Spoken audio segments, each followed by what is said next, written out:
Dans cette séquence, je vais représenter un vecteur dans un plan vectoriel.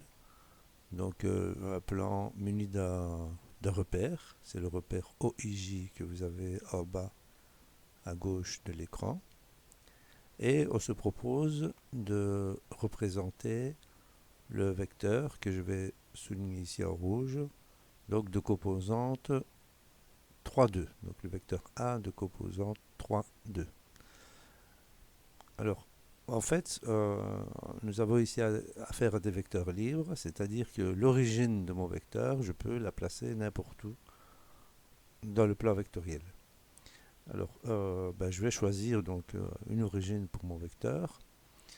Alors,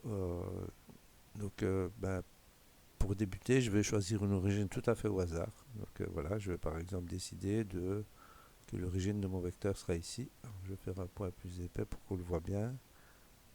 Voilà, donc en bleu. Euh, et cette origine, je peux l'appeler par exemple x.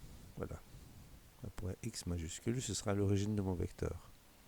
Et donc, à partir de cette origine, eh bien, les composantes étant 3, 2, ça veut dire qu'en fait, le vecteur A est égal à 3 fois I plus 2 fois le vecteur J. Donc, à partir de cette origine, je vais tracer euh, donc 3 fois le vecteur I. Alors ça va me donner un vecteur qui sera...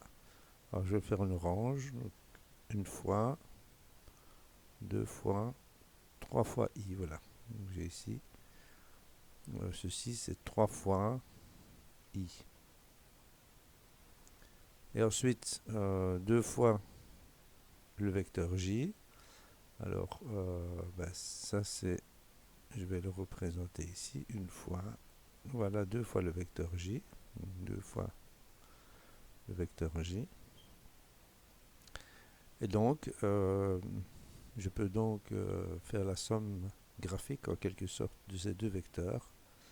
Et je vais obtenir bien, un point d'arrivée ici sera l'extrémité de mon vecteur.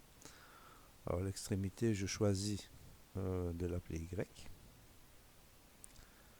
Et donc je relie X à Y pour dessiner mon vecteur. Donc je relie X à Y. Et en fait, j'aurai bien ici que mon vecteur A est égal au vecteur XY. J'ai donc représenté mon vecteur A.